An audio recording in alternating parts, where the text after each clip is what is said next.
शान्ताकारं भुजगशयनं पद्मनाभं सुरेशं वैश्वाधारं गगनसदृशं मेघवर्णशोभांगं लक्ष्मीकान्तं कमलनयनं योगविद्यार्णगम्यं वन्दे विष्णुभवहरं सर्वलोकैकनाथं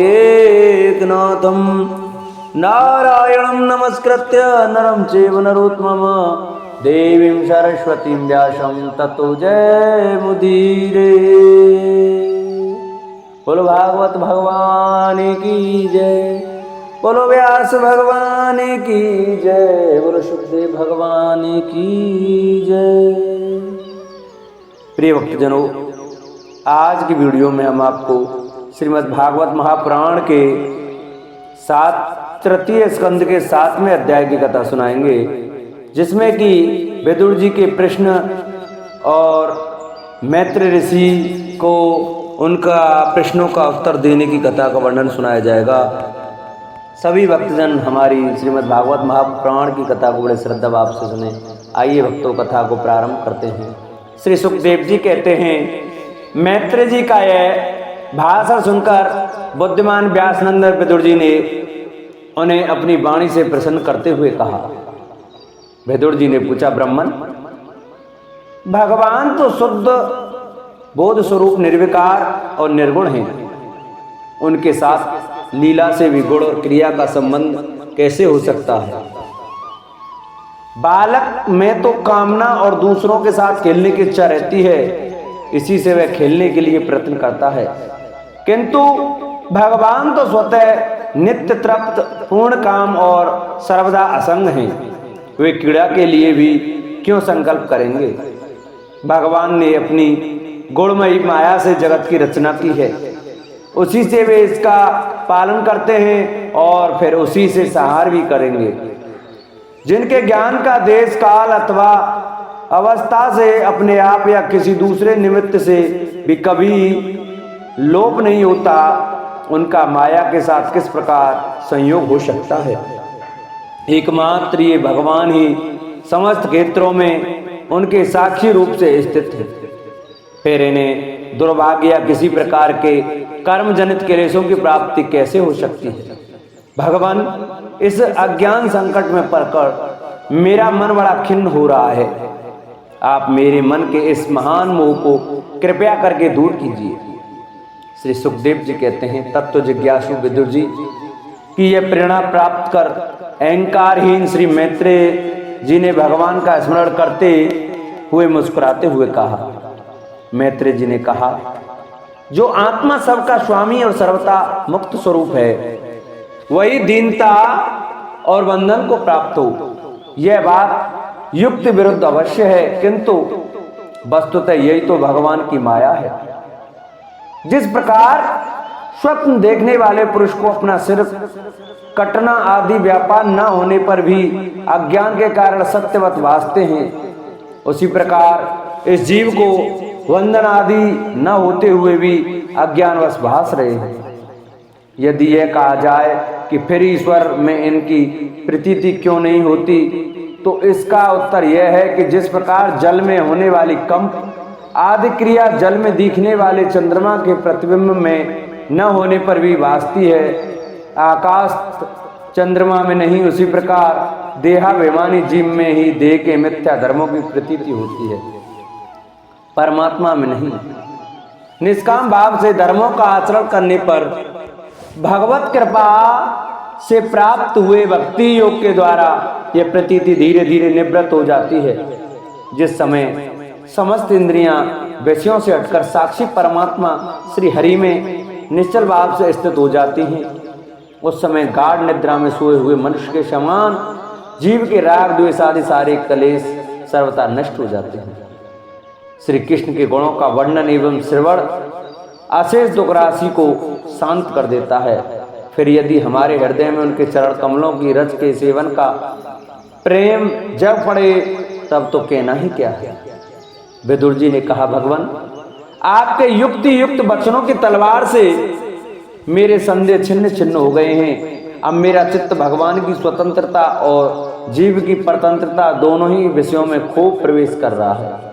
विद्वान, आपने यह बात बहुत ठीक कही है कि जीव को जो क्लेशादि की प्रतीति हो रही है उसका आधार केवल भगवान की ही माया है। यह क्लेश मिथ्या एवं निर्मूल ही है, क्योंकि इस विश्व का मूल कारण ही माया के अतिरिक्त कुछ नहीं है। इस संसार में दो ही प्रकार के लोग सुखी हैं, या तो जो अत्यंत मूढ़ अज्ञानग्रस्त हैं, या जो बुद्धि आदि से अतीत भगवान को प्राप्त कर चुके हैं। बीच की श्रेणी के संयापन लोग तो दुख ही भोगते रहते हैं। भगवान आपकी कृपा से मुझे यह निश्चय हो गया है कि ये अनात्म पदार्थ वस्तुतः हैं, नहीं केवल प्रतीति होते हैं। अब मैं आपके चरणों की सेवा के प्रभाव से उस प्रतीति को भी हटा दूंगा। इन श्री चरणों की सेवा में नित्य सिद्ध भगवान श्री मधुसूदन के चरण कमलों में उत्कट प्रेम और आनंद की वृद्धि होती है, जो आवागमन की यंत्रणा का नाश कर देती है। महात्मा लोग भगवत प्राप्ति के साक्षात मार्ग ही होते हैं। उनके यहाँ सर्वदा देव देव श्री हरि के गुणों का गान होता रहता है। अल्प पुण्य पुरुषों को उन्हीं की सेवा का अवसर मिलना अत्यंत कठिन है। भगवान आपने कहा है कि सृष्टि के प्रारंभ में भगवान ने क्रम से मेदादि तत्व और उनके विकारों को रचकर फिर उनके अंशों से विराट को उत्पन्न किया, और इसके पश्चात वे स्वयं उसमें प्रविष्ट हो गए। उन विराट के हजारों पैर, जांघें और बाहें हैं, उन्हीं को वेद आदि पुरुष कहते हैं। उन्हीं में ये सब लोग विस्तृत रूप से स्थित हैं। उन्हीं में इंद्रिय, विषय और इंद्रियाभिमानी देवताओं के सहित 10 प्रकार के प्राणों का, जो इंद्रिय बल, मनोबल और शारीरिक बल रूप से 3 प्रकार के हैं, आपने वर्णन किया है। और उन्हीं से ब्रह्मांडादि वर्ण भी उत्पन्न हुए हैं। अब आप मुझे उनकी ब्रह्मादि विभूतियों का वर्णन सुनाइए, जिनसे पुत्र, पौत्र, नाती और कुटुंबियों के सहित तरह तरह की प्रजा उत्पन्न हुई, और उससे यह सारा ब्रह्मांड भर गया। यह विराट ब्रह्मादि प्रजापतियों का भी प्रभु है। उसने किन किन प्रजापतियों को उत्पन्न किया तथा सर्ग, अनुसर्ग और मनवंतरों के अधिपति मनुओं की भी किस क्रम से रचना की। मैत्रेय जी, उन मनुओं के वंश और वंशधर राजाओं के चरित्रों का, पृथ्वी के ऊपर नीचे के लोकों तथा भूलोकों के विस्तार और स्थिति का भी वर्णन कीजिए, तथा यह भी बताइए कि तिर्यक, मनुष्य, देवता, सरीसृप, सर्पादि रेंगने वाले जंतु और पक्षी तथा जरायुज, स्वेदज, अंडज और उद्भिज, ये 4 प्रकार के प्राणी किस प्रकार उत्पन्न हुए। श्री हरि ने सृष्टि करते समय जगत की उत्पत्ति, स्थिति और संहार के लिए अपने गुणावतार ब्रह्मा, विष्णु और महादेव से जो कल्याणकारी लीलाएं की, उनका भी वर्णन कीजिए।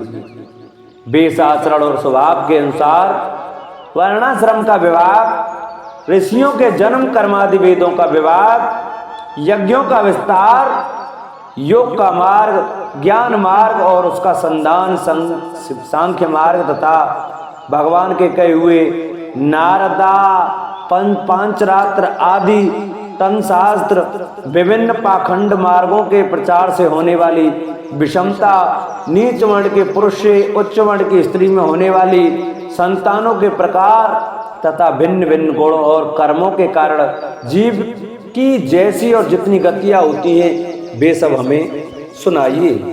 ब्रह्मन, धर्म, अर्थ, काम और मोक्ष की प्राप्ति के परस्पर विरोधी साधनों का वाणिज्य, दंड नीति और शास्त्र श्रवण की विधियों का, श्राद्ध की विधि का, पितृगणों की सृष्टि का, तथा काल चक्र में ग्रह, नक्षत्र और तारागण की स्थिति का भी अलग अलग वर्णन कीजिए। दान, तप तथा इष्ट और पूर्त कर्मों का क्या फल है। प्रवास और आपत्ति के समय मनुष्य का क्या धर्म होता है। निष्पाप मैत्रेय जी, धर्म के मूल कारण श्री जनार्दन भगवान किस आचरण से संतुष्ट होते हैं और किन पर अनुग्रह करते हैं, यह वर्णन भी कीजिए। द्विजवर, दीन वत्सल गुरुजन अपने अनुगत शिष्यों और पुत्रों को बिना पूछे ही उनके हित की बात बतला दिया करते हैं। भगवान उन महायदादि तत्वों का प्रलय कितने प्रकार का है तथा जब भगवान योग निद्रा में शयन करते हैं तब उनमें से कौन कौन तत्व उसकी सेवा करते हैं और कौन उनमें लीन हो जाते हैं। जीव का तत्व परमेश्वर का स्वरूप उपनिषद प्रतिपादित ज्ञान तथा गुरु और शिष्य का पारस्परिक प्रयोजन क्या है। पवित्रात्मन विद्वानों ने उस ज्ञान की प्राप्ति के क्या क्या उपाय बतलाए हैं, क्योंकि मनुष्यों को ज्ञान भक्ति अथवा वैराग्य की प्राप्ति अपने आप तो हो नहीं सकती। ब्रह्मन माया मोह के कारण मेरी विचार दृष्टि नष्ट हो गई है। मैं अज्ञ हूँ, आप मेरे परम स्वध हैं। अतः श्री हरि लीला का ज्ञान प्राप्त करने की इच्छा से मैंने जो प्रश्न किए हैं उनका उत्तर मुझे दीजिए। पुण्य में मैत्रेय जी, भगवत तत्व के उपदेश द्वारा जीव को जन्म मृत्यु से छुड़ाकर उसे अवैध कर देने में जो पुण्य होता है, समस्त वेदों के अध्ययन यज्ञ तपस्या और दान आदि से होने वाला पुण्य उस पुण्य के 16वें अंश के बराबर भी नहीं हो सकता। श्री सुखदेव जी कहते हैं, राजन, जब कुरुक्षेत्र विदुर जी ने मुनिवर मैत्रेय जी से इस प्रकार पुराण विषयक प्रश्न किए तब भगवत चर्चा के लिए प्रेरित किए जाने के कारण वे बड़े प्रसन्न हुए और मुस्कुराकर उनसे कहने लगे। इस प्रकार 7वां अध्याय पूर्ण हुआ। 8वां अध्याय ब्रह्मा जी की उत्पत्ति। श्री मैत्रेय जी ने कहा, विदुर जी, आप भगवत भक्तों में प्रधान लोकपाल यमराज ही हैं। आपके पूर्ववंश में जन्म लेने के कारण वह वंश साधु पुरुषों के लिए भी सिद्ध हो गया है। धन्य है आप, निरंतर पद पद पर श्री हरि की कीर्तिमयी माला को नित्य नूतन बना रहे हैं। अब मैं क्षुद्र विषय सुख की कामना से महान दुख को मोल लेने वाले पुरुषों की दुख निवृत्ति के लिए श्रीमद् भागवत महापुराण प्रारंभ करता हूँ, जिसे स्वयं श्री संकर्षण भगवान ने सनकादि ऋषियों को सुनाया था। अखंड ज्ञान संपन्न आदिदेव भगवान संकर्षण पाताल लोक में विराजमान थे। सनत कुमार आदि ऋषियों ने उनसे परम पुरुषोत्तम ब्रह्म का तत्व जानने के लिए उनसे प्रश्न किया। उस समय शेष ही अपने आश्रय स्वरूप उन परमात्मा की मानसिक पूजा कर रहे थे, जिनका वेद वासुदेव के नाम से निरूपण करते हैं। उनके कमल कोश शरीर के नेत्र बंद थे। प्रश्न करने पर सनत कुमार आदि ज्ञानी जनों के आनंद के लिए उन्होंने अधखुले नेत्रों से देखा। सनत कुमार आदि ऋषियों ने मंदाकिनी के जल से भीगे अपने जटा समूह से उनके चरणों की चौकी के रूप में स्थित कमल का स्पर्श किया, जिसकी नागराज कुमारियां अभिलषित वर की प्राप्ति के लिए प्रेम पूर्वक अनेकों उपहार सामग्रियों से पूजा करती हैं। सनत कुमार आदि उनकी लीला के मर्मज्ञ हैं। उन्होंने बार बार प्रेम गदगद वाणी से उनकी लीला का गान किया। उस समय शेष भगवान के उठे हुए सहस्त्रों फण किरीटों की सहस्त्र सहस्त्र श्रेष्ठ मणियों की छिटकती हुई राशियों में जगमगा रहे थे। भगवान संकर्षण ने निवृत्त परायण सनत कुमार जी को यह भागवत सुनाया था, ऐसा प्रसिद्ध है। सनत कुमार जी ने फिर इसे परम व्रतशील सांख्यायन मुनि को उनके प्रश्न करने पर सुनाया। परमहंसों में प्रधान श्री सांख्यायन जी को जब भगवान की विभूतियों का वर्णन करने की इच्छा हुई तब उन्होंने इसे अपने अनुगत शिष्य हमारे गुरु श्री पाराशर जी को और बृहस्पति जी को सुनाया। इसके पश्चात परम दयालु पाराशर जी ने पुलस्त मुनि के कहने पर यह आदि पुराण मुझसे कहा। वत्स श्रद्धालु और सदा अनुगत देखकर अब वही पुराण में तुमसे कहता हूँ। सृष्टि के संपूर्ण विश्व जल में डूबा हुआ था। उस समय एकमात्र श्री नारायण देव शेष सैया पर पौड़े हुए थे। वे अपनी ज्ञान शक्ति को अक्षुण्ण रखते हुए योग निद्रा का आश्रय ले अपने नेत्र मूंदे हुए थे। सृष्टि कर्म से अवकाश लेकर आत्मानंद में मग्न थे। उनमें किसी भी क्रिया का उन्मेष नहीं था। जिस प्रकार अग्नि अपनी दाहिका आदि शक्तियों को छुपाए हुए काष्ठ में व्याप्त रहता है, उसी प्रकार श्री भगवान ने संपूर्ण प्राणियों के सूक्ष्म शरीर को अपने शरीर में लीन करके अपने आधारभूत उस जल में शयन किया। उन्हें सृष्टि काल आने पर उन्हें जगाने के लिए केवल काल शक्ति को जागृत रखा। इस प्रकार अपनी स्वरूपभूता चिच्छाक्ति के साथ 1 सहस्त्र चतुर्युग पर्यंत जल में शयन करने के अनंतर जब उन्हीं के द्वारा नियुक्त उनकी काल शक्ति ने उन्हें जीवों के कर्मों की प्रवृत्ति के लिए प्रेरित किया, तब उन्होंने अपने शरीर में लीन हुए अनंत लोक देखे। जिस समय भगवान की दृष्टि अपने में निहित लिंग शरीर आदि सूक्ष्म तत्व पर पड़ी, तब वह कालाश्रित रजोगुण से क्षुभित होकर सृष्टि रचना के निमित्त उनके नाभि देश से बाहर निकला। कर्म शक्ति को जागृत करने वाले काल के द्वारा विष्णु भगवान की नाभि से प्रकट हुआ वह सूक्ष्म तत्व कमल कोश के रूप में सहसा ऊपर उठा और उसने सूर्य के समान अपने तेज से उस अपार जल राशि को देदीप्यमान कर दिया। संपूर्ण गुणों को प्रकाशित करने वाले उस सर्वलोक में कमल में से वे विष्णु भगवान ही अंतर्यामी रूप से प्रविष्ट हो गए। तब उसमें से बिना पढ़ाए ही स्वयं संपूर्ण वेदों को जानने वाले साक्षात वेद मूर्ति श्री ब्रह्मा जी प्रकट हुए, जिन्हें लोग स्वयंभू कहते हैं। उस कमल की कर्णिका गद्दी में बैठे हुए ब्रह्मा जी को जब कोई लोक दिखाई नहीं दिया, तब वे आंखें फाड़कर चारों ओर गर्दन घुमाकर देखने लगे। इससे उनके चारों दिशाओं में 4 मुख हो गए। उस समय प्रलयकालीन पवन के थपेड़ों से उछलती हुई जल की तरंग मालाओं के कारण उस जल राशि से ऊपर उठे हुए कमल पर विराजमान आदिदेव ब्रह्मा जी को अपना तथा उस लोक तत्व का तत्व रूप कमल का कुछ भी रहस्य न जान पड़ा। वे सोचने लगे, इस कमल की कर्णिका पर बैठा हुआ मैं कौन हूं? यह कमल भी बिना किसी अन्य आधार के जल में कहां से उत्पन्न हो गया? इसके नीचे अवश्य कोई ऐसी वस्तु होनी चाहिए जिसके आधार पर यह स्थित है। ऐसा सोचकर वे उस कमल की नाभ में सूक्ष्म छिद्रों में होकर उस जल में घुसे, किंतु उस नाल के आधार को खोजते खोजते नाभि देश के समीप पहुंचे। जाने पर भी उसे पा ना सके। विदुर जी उस अपार अंधकार में अपने उत्पत्ति स्थान को खोजते खोजते ब्रह्मा जी को बहुत काल बीत गया। यह काल ही भगवान का चक्र है जो प्राणियों को भयभीत करता हुआ उनकी आयु को क्षीण करता रहता है। अंत में विफल मनोरथ हो वे वहां से लौट आए और पुनः अपने आधारभूत कमल पर बैठकर धीरे धीरे प्राणवायु को जीतकर चित्त को निसंकल्प किया और समाधि में स्थित हो गए। इस प्रकार पुरुष की पूर्ण आयु के बराबर काल तक अर्थात दिव्य 100 वर्ष तक अच्छी तरह योगाभ्यास करने पर ब्रह्मा जी को ज्ञान प्राप्त हुआ। तब उन्होंने अपने उस अधिष्ठान को, जिसे वे पहले खोजने पर भी नहीं देख पाए थे, अपने ही अंतःकरण में प्रकाशित होते देखा। उन्होंने देखा कि उस प्रलयकालीन जल में शेष जी के कमल नाभ सदृश गौर और विशाल विग्रह की सैया पर पुरुषोत्तम भगवान अकेले ही लेटे हुए। शेष जी के 10,000 फण छत्र के समान फैले हुए हैं।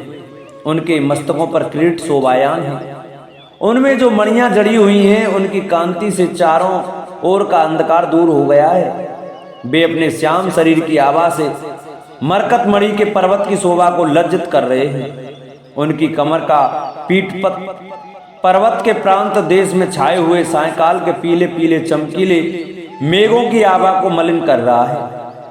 सिर पर सुशोभित स्वर्ण मुकुट स्वर्ण में शिखरों का मान मर्दन कर रहा है। उनकी बनमाला पर्वत के रत्न जलप्रपात औषधि और पुष्पों की शोभा को परास्त कर रही है तथा उनके भुजदंड वेणुदंड का और चढ़ वृक्षों का तिरस्कार करते हैं।